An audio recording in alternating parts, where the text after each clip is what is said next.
All right, here we go. First thing we need to do is take off the radiator hose.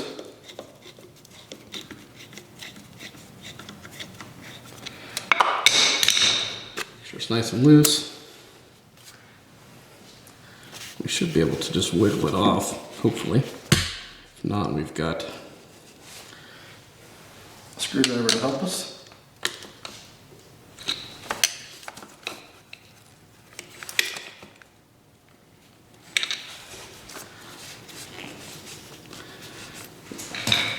Need to loosen up just a teeny bit.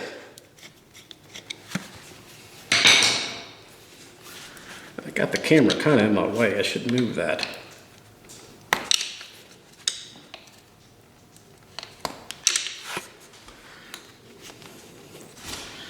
Actually, if I get it from above, it'll come right off.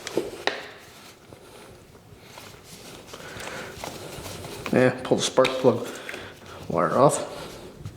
There we go. Notice that's nice and dry. We drained that coolant out. So now we can get started. We got to move the motor mount right here. And we can take off the head. And this portion would be the jug, I guess, whatever you guys want to call it. But so we're going to get, that looks like it's also a 14. So we'll get that off and we'll be right back. That definitely was a 14 as well. Let's go ahead and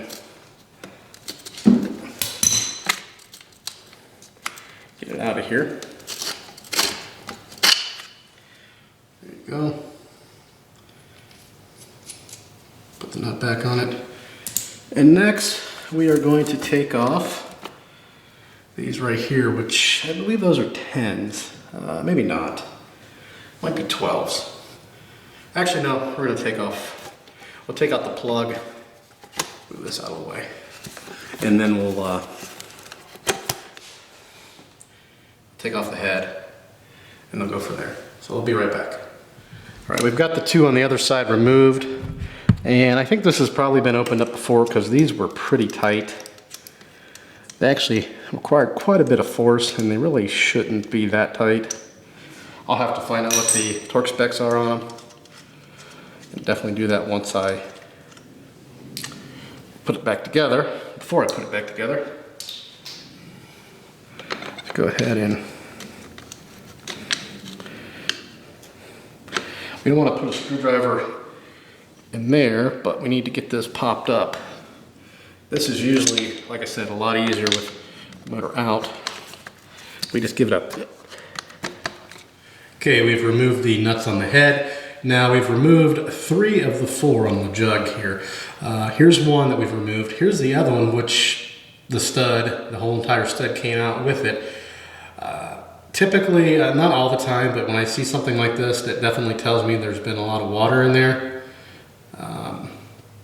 Just typical, not every time, but usually. So that is an indication. Now we're going to move over to the other side to show you what we have to do over here to get the rest of this removed. Okay, you've got to remove the cover over here, and then you'll notice here's your last bolt, or nut rather, and then you also have to take out this cotter pin to leave this rod in place. Take that out. We could slip that off possibly. That'll slip off, that'll stay right there. All right, we've got everything disconnected.